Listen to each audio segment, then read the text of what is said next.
84 लाख योनियां हैं, उस योनि में भगवान ने बुद्धि किसी को नहीं दी, केवल मनुष्य को दी है।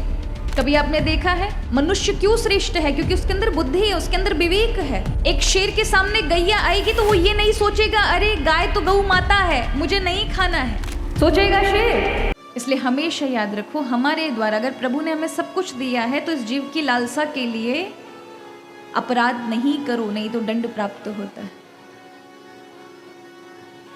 तो ये मनुष्य में अगर आहार के लिए अगर हमने जीवन जिया, आहार क्या केवल खाने पीने में अपना सारा समय निकाल दिया, केवल मांसाहार की बात नहीं है, और भी जितने हम शाकाहारी में भी भोजन करते हैं केवल जीव की लालसा के लिए ही सारा समय लगा दिया और ये समय खो दिया, तो फिर से मनुष्य जन्म नहीं मिलने वाला।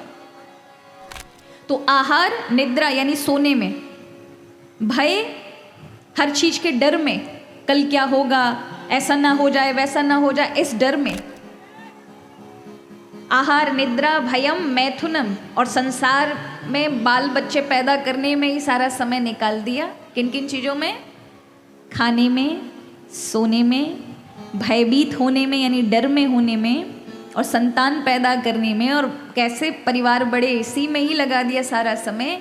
तो हमेशा याद रखना, ये समय जो आपको मिला है ये दोबारा नहीं मिल सकता। ये जितनी भी बाकी 84 लाख योनियां हैं, उस योनि में भगवान ने बुद्धि किसी को नहीं दी, केवल मनुष्य को दी है।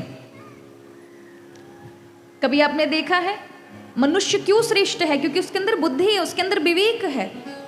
एक शेर के सामने गैया आएगी तो वो ये नहीं सोचेगा अरे गाय तो गौ माता है, मुझे नहीं खाना है, सोचेगा शेर कि उसकी प्रकृति उस प्रकार की नहीं है, वो तुरंत आक्रमण कर देगा। लेकिन मनुष्य के सामने यदि कोई चीज आती है तो उसका विवेक है कि मुझे क्या चुनना चाहिए, क्या नहीं चुनना चाहिए। एक बैल यदि जंगल में चरने के लिए जाएगा तो वो अपने मुंह में घास लेकर नहीं आएगा कि घर में मेरी गैया और बछड़े भूखे होंगे उनके लिए घास ले चलूं। लेकिन मनुष्य जरूर सोचेगा कि मैंने अपना पेट भर लिया, मेरे बच्चों का, मेरी पत्नी का, मेरे परिवार का पेट भरा है नहीं भरा, पहले मुझे उनको खिलाना है। हम मनुष्य का सोचेंगे, मेरा कल्याण हो रहा लेकिन दूसरे का अहित ना हो। ये मानवता है, क्योंकि मानव को भगवान ने बुद्धि दी है, विवेक दिया है, सोच समझने की, निर्णय करने की शक्ति दी है। फिर भी अगर गलत कार्य करता है तो फिर मनुष्य जीवन से नीचे स्तर पर आ जाता है। इसी जीवन में हमारे शास्त्रों ने कहा नरक इत्यादि तो भोगते ही हैं, वो बात की बात है, वो किसी ने नहीं देखा, ना मैंने देखा ना आपने देखा। देखा है नरक में कौन जाके पड़ेंगे? स्वर्ग में जो जाते हैं उन्होंने कभी आके बताया नहीं हमको।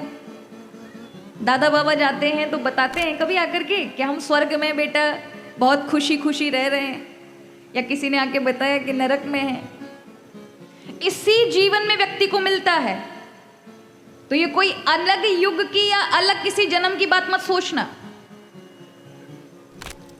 अगर आप दुख में हैं, कष्ट में, चिंता में हैं, भय में हैं, संताप में हैं, रो रहे हैं, व्यग्र हैं, अभाव में हैं, नरक में हैं, लेकिन वही अगर आप प्रसन्न में हैं, आनंद में, उत्साह में, भक्ति में, अध्यात्म में है, सत्संग में है, संतों के संग में है, आनंद में है, सुख में है, समृद्धि में, ऐश्वर्य में है, प्रभाव में है, स्वर्ग में है, इसी संसार में।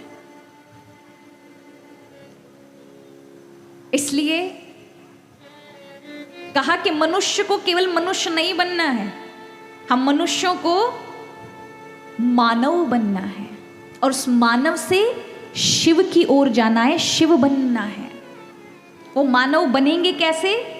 जब हमारे जीवन में हम भक्ति करेंगे, हम परोपकार करेंगे, हम दूसरों पे दया रखेंगे, सेवाएं करेंगे, धर्म का पालन करेंगे, तो हम में गुण आते हैं, गुण से जीवन पवित्र बनता है, और यही पवित्रता महादेव की प्राप्ति कराती है, भगवत प्राप्ति कराती है, कि एक दिन आप शिव की ओर, शिव ही बन जाते हैं।